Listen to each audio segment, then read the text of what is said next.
Assalamualaikum dear students, welcome to the Azim group of publications. I am Nimra Adil, your chemistry teacher, and today we are going to discuss exercise question number 17 from chemistry book by Azim Academy.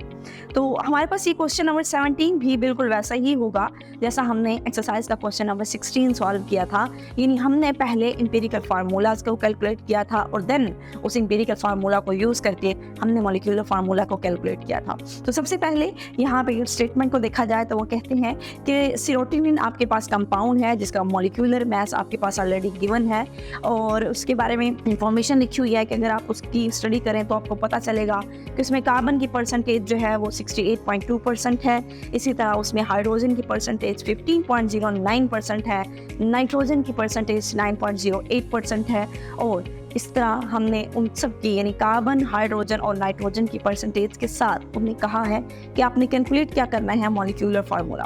और हम लोग statement में या पीछे theory में ये पढ़ के आए हैं कि मॉलिक्यूलर फार्मूला को हम डायरेक्टली कैलकुलेट नहीं कर सकते। अगर मॉलिक्यूलर फार्मूला कैलकुलेट करना है देन हमें सबसे पहले एम्पिरिकल फार्मूला को कैलकुलेट करना होगा और एम्पिरिकल फार्मूला को कैलकुलेट करके देन हम क्या कैलकुलेट करेंगे, मॉलिक्यूलर फार्मूला कैलकुलेट करेंगे। तो सबसे पहला स्टेप वही होगा, परसेंटेज कार्बन की भी गिवन है, हाइड्रोजन की भी गिवन है, ऑक्सीजन की भी गिवन है एंड नाइट्रोजन की भी गिवन है। इन चारों की परसेंटेज को हम उनके ही एटॉमिक मासेस के साथ डिवाइड करके नंबर ऑफ ग्राम एटम्स को कैलकुलेट कर लेते हैं। सबसे पहले number of gram atom carbon के हैं तो कार्बन की परसेंटेज को कार्बन के मास के साथ जो कि 12 है डिवाइड करेंगे तो हमारे पास आंसर आएगा 5.68। ये क्या है, ये नंबर ऑफ ग्राम एटम है कार्बन के। इसी तरह नंबर ऑफ ग्राम एटम आपने हाइड्रोजन के कैलकुलेट करने हैं तो हाइड्रोजन की परसेंटेज को हाइड्रोजन के मास जो कि 1.008 है उसे डिवाइड करेंगे तो मेरे पास नंबर ऑफ ग्राम एटम आएंगे 6.80। इसी तरह मैं number of gram atom calculate करूंगी ऑक्सीजन के तो ऑक्सीजन की परसेंटेज को ऑक्सीजन का मास जो कि 16 होता है डिवाइड करूंगी तो मेरे पास आंसर आएगा 0.57। ये मेरे पास क्या है, number of gram atom oxygen के हैं। इसी तरह number of gram atom nitrogen के कैलकुलेट होंगे तो नाइट्रोजन के अगर number of gram atoms calculate करने हैं तो नाइट्रोजन की परसेंटेज को नाइट्रोजन के एटॉमिक मास जो कि 14 होता है डिवाइड करेंगे तो मेरे पास जो आंसर आएगा दैट इज 1.07। तो स्टेप नंबर 1 हो गया, आपने number of gram atom calculate किए और वो कैसे कैलकुलेट किया, आपने परसेंटेज को उनके एटॉमिक मासेस से डिवाइड कर दिया।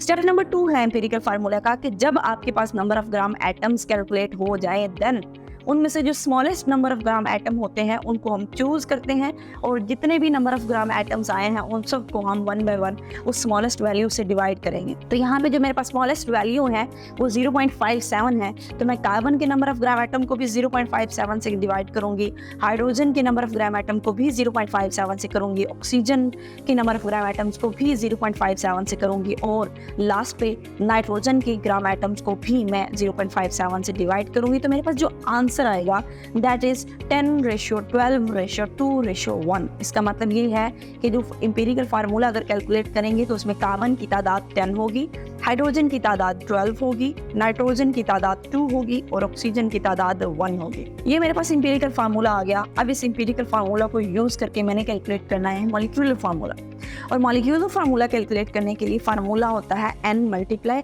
फार्मूला मास या इंपेरिकल फार्मूला मास। तो n की वैल्यू मेरे पास गिवन नहीं है तो सबसे पहले तो मैं n की वैल्यू कैलकुलेट करूंगी और फिर उसको मल्टीप्लाई करूंगी एम्पिरिकल फार्मूला मास के साथ। तो n की वैल्यू कैलकुलेट करने का फार्मूला हमने चैप्टर में पढ़ा था कि हम मॉलिक्यूलर मास को डिवाइड करते हैं फार्मूला मास के साथ। मॉलिक्यूलर मास कहाँ से आएगा, मॉलिक्यूलर मास स्टेटमेंट में गिवन है 176 ग्राम पर मोल और फार्मूला मास कहाँ से आएगा, वही जो आपके पास 10 कार्बन थे, उसके बाद 12 हाइड्रोजन थे, 2 नाइट्रोजन थे और 1 ऑक्सीजन थे। उन सब के मैसेज को जब अब ऐड करेंगे तो हमारे पास जो स्टेटमेंट आएगी वो हमारे पास आएगी 176.096। तो मॉलिक्यूलर मास गिवन है, फार्मूला मास आपने एम्पिरिकल फार्मूला से कैलकुलेट किया, दोनों को डिवाइड किया तो आंसर क्या आया 1। तो अब हमारे पास मॉलिक्यूलर फार्मूला कैलकुलेट करने के लिए molecular formula is equal to n की जगह आप पुट करेंगे 1 और साथ उसको मल्टीप्लाई कर देंगे इंपेरिकल फार्मूला के साथ।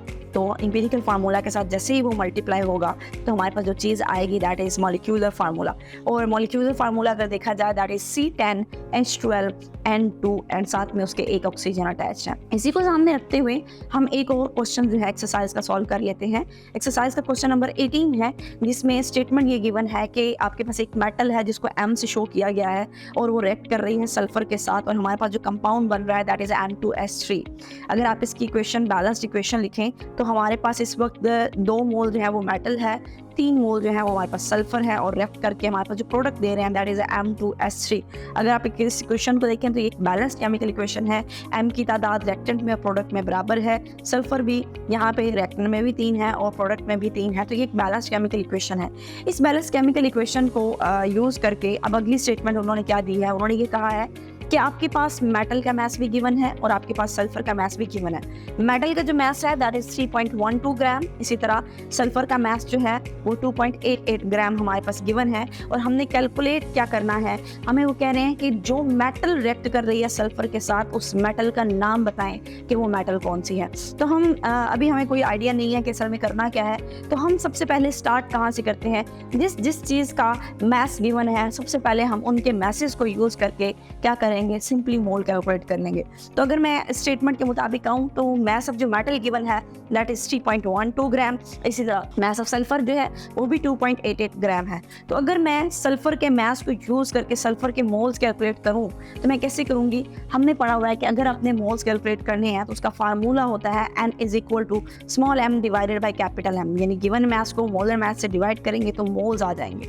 तो मैं क्या करूँगी, गिवन मास स्टेटमेंट में गिवन है मोलर मास सल्फर का 32 होता है, जो हम खुद याद करेंगे जुबानी, इसको हम गिवन मास को मोलर मास यानी 32 से डिवाइड करेंगे तो 0.09 मोल्स सल्फर के आ जाएंगे। अब मैंने क्या किया, सल्फर का जो गिवन मास स्टेटमेंट में था उसको मोलर मास से डिवाइड करके सल्फर के मोल्स कैलकुलेट कर लिए।